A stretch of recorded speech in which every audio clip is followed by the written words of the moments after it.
Yeah. So, on commence par les noms là. Je ne titre là. OK, n'a dit comme ça, le titre là, le title là ouais. Stream semaine ça m'a fait là. M'a fait stream ça m'a fait surtout sur pour petit monsieur qui dans communauté hip hop créole yo. Parce que li pa gen nèg k'ap fè yo men. Qui pa animateur qui kon dans mouvement men, ba on ça passe nèg yo tombe maone men. Tout nèg qui te kon fè émission yo men, maone men ça nèg yo a fait kon yo men so yo pas presque sou mouvement ça encore. And then just bon fait quelques stream bon parler de ça qui passé dans milieu dans communauté rap créole là. And then après ça, on a fait l'autre série de stream like takou la sous management dans business musique nou style de bail ça tout ben côté nous fait quelques travaux ensemble avec moun et by the way bon pendant m'a dit ça men album Big Fa presque fini t'as des quelques musiques sur lui mauvais Big Fa dédoublé semaine ça bon genre dédoublé ah yeah so qu'est-ce qu'on a dit um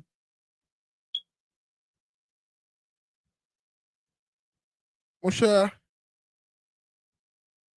non qui dernier on commence par génération après barricade pour work from nan.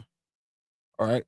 So, j'en ai titre là, est-ce que le rap girl toujours un bon storyteller et puis combien d'artistes qui toujours fait gangster rap? So, gangster rap là, man, c'est un coup comme des gars tout ça. Au lieu de toute définition, bah, ça, on va quelques style moun pour moun ka comprendre dans qui l'idée de bralin. Nek ta coup, 90s baby yo, nous kon 50 Cent, nous kon Nas, nous kon à l'époque Jaoul, 50 Cent Jaoul là, nous kon DMX. So, nous kon dese de moun. So, pour moun qui pi ancien yo, moun 80s yo, les Tupac, les Biggie, we already know what's going on. So, pour gangster rap là. Storyteller, yo, man, c'est un la moun qui kon a développé story yo, man. Vous comprenez?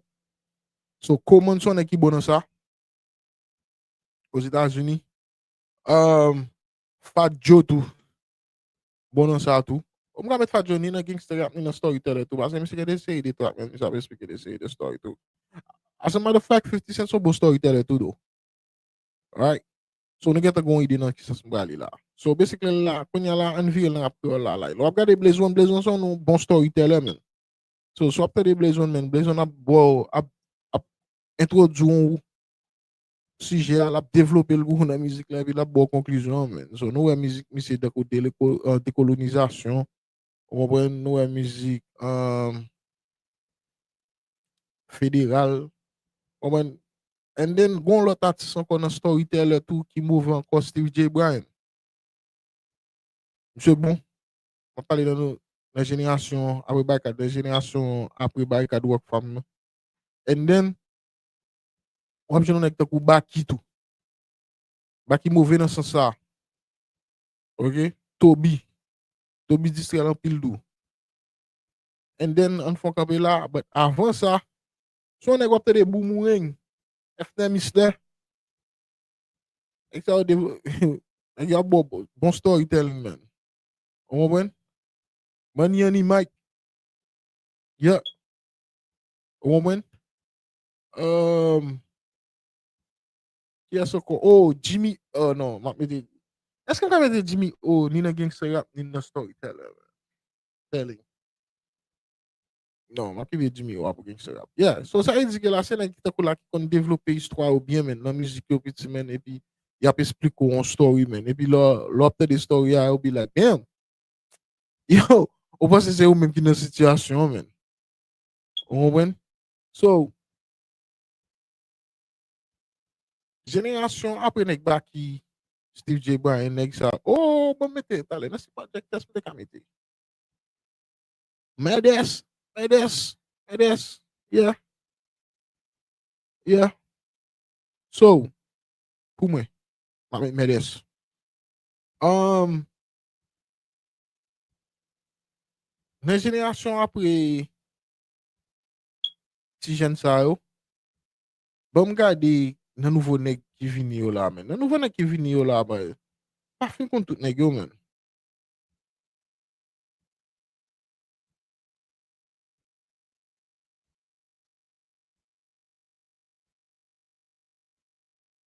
Ou mwen? So,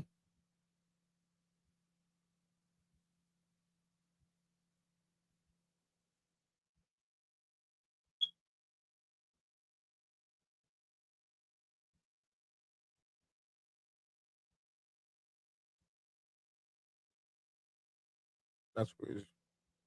So, yeah. So now, kwen ya, ge de mizik, nou kate de Steve J. Bryan la de yo, takou la, mi sa ap devlope bien, alright? And then ge de mizik tou, wapte de, wapte de, Blaze One, jem di lan, takou la, wapte de mizik takou de dekolonizasyon, wapte de mizik, diktatu, demokrasi, on ven sou denye proje misye a. So, sa e di ke la men yo, misye devlope story sa ou bien men. So, yon kou la misye pren suje a men, epi la devlope ou histwa ki den suje a men. Epi misye ap di kon sa tou, ou bien on ba ki ka rivel tou. So, kon misye kon mizik, e li fe avèk di chan Zion men, takou mizik love li e. Yap dekou takou la ki jan lèmou li ant seman avèk di chan Zion nan men. So, that's nice men. And then, ou gen baki tou men, baki gon müzik men sou sou avan denye proje la epok le bif i men mou di ba sa TF ya men avan de la ge dubla men yeah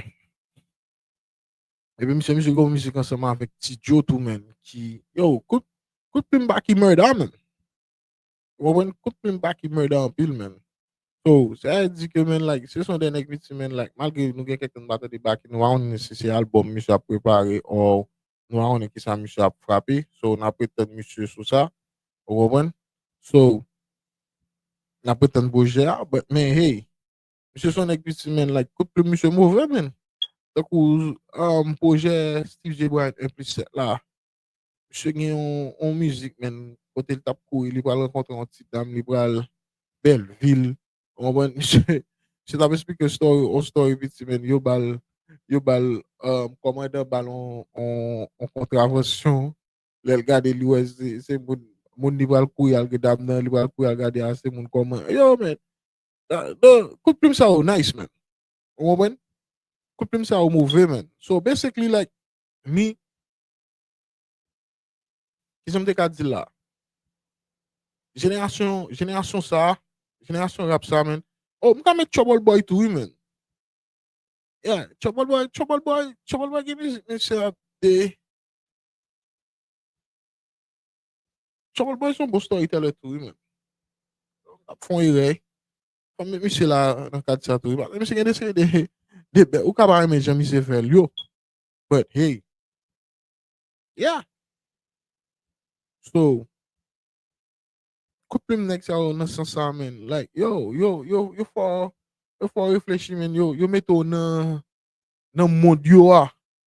Yeah, paske lè nèk la pe explike istorya men, konya la wap pase, konya la wap reflechi, tak ou bay konsak te pase men, ou ben, like, wap pase ba, isa wap di den men, like, eske te kou la mbat pase yon bay konsa men, eske sa mbat fel konsa tou mon lè, eske sa va trive mon lè tou men.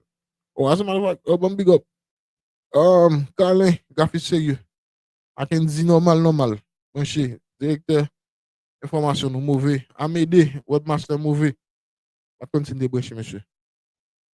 So, ou mwen, yeah, kout plim like sa ou te mouve men. Mwen di te, mouve. So, big up to Trouble Boy tou ki te nan ba yo a tou men. Mwen di. Bon, kom se Rapkreyòl ki ba misye. Platform nan.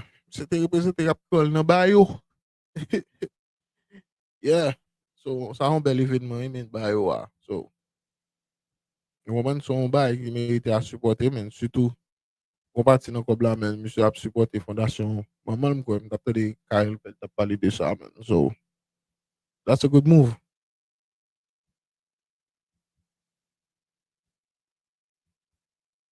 Yeah. So,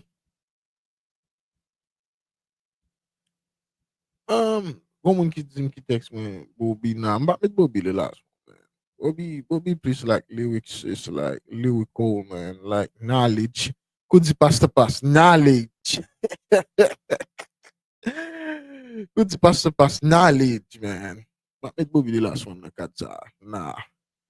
Oh, man. So, when y'all an gade na gangster rap, man. So, jan tap di la, nou te get fon ide, like, nou te get arrive, like, Tupac, Biggie, 50 Cent, ou wan DMX, still the next hour, man, fe gangster rap. But, men, na kominote nou an, surtout nan kominote hip-hop kreol la, men, an gade kes ki te kon fè bo gangster rap. Defen Jimmy O, West and Beast, msè, te kon fè gangster rap, man. Baske, msè son ek biti, men, tout moun konen ki leve nan Richard Mas la, msè te kon ap bo realite nan Richard Mas la. Alright? Dezem nek nat metel Diyozi. Diyazi ali men, li tap kon bo tout realite DBA, amen, tout lifestyle li biti men jonwel la. E mga dou sa, se vreman artist ki fè Villarreal na komun nan Rapkreyòl pou mwen, men. Alright, cool. And then, an alen net 33rd side yo, yeah, oui. An fon rive Delma, ba Delma, men, nap kapel avèk SAL, ou mwen? Paske, yo, pwene hit mizik se Afro. Apre sa, pou jiska prezen, nek sa ou gen, yon nan pigo klasik nan Rapkreyòl au nivou de gangster hip-hop, men, gangster rap, men. Yon gangster biti, men, nepo, bit la pou boku la de tou, shout out to Zach Touch. Bit la pou boku la de, but, oh, get up cash out kon sa. Bit la pou boku la de, but, mizik nan biti, hey, la mizik sa sorti, epi kout kamera original Jojo tou biti, men. Yo, wè mizik sa sak fel krasé, sak fel fon pil hit. Bit la,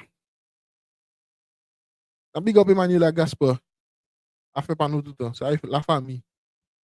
Yeah, bit la, lirik yo, video. Wè mizik sa, tout ba yo jwe mizik la, biti men, pou mizik la, pou jiska prezede pou roule nan nepot program nan Haiti, men, pou l krasé. Yo gen sa ma yon ti la de bode, men. Ton, ton, ton, ton. 21. Yo, yo, man. Pizza, man. Tin, tin, tin. Tot si ba nek yon refren mouve. C'était wow. I'm like, like, yo, bode, mzou, music sa te mouve. I just, mzou. So, now, kounya la, an gade l kounya la. E, mdi di, SAL, mka prens pa ka tou an ba Delma,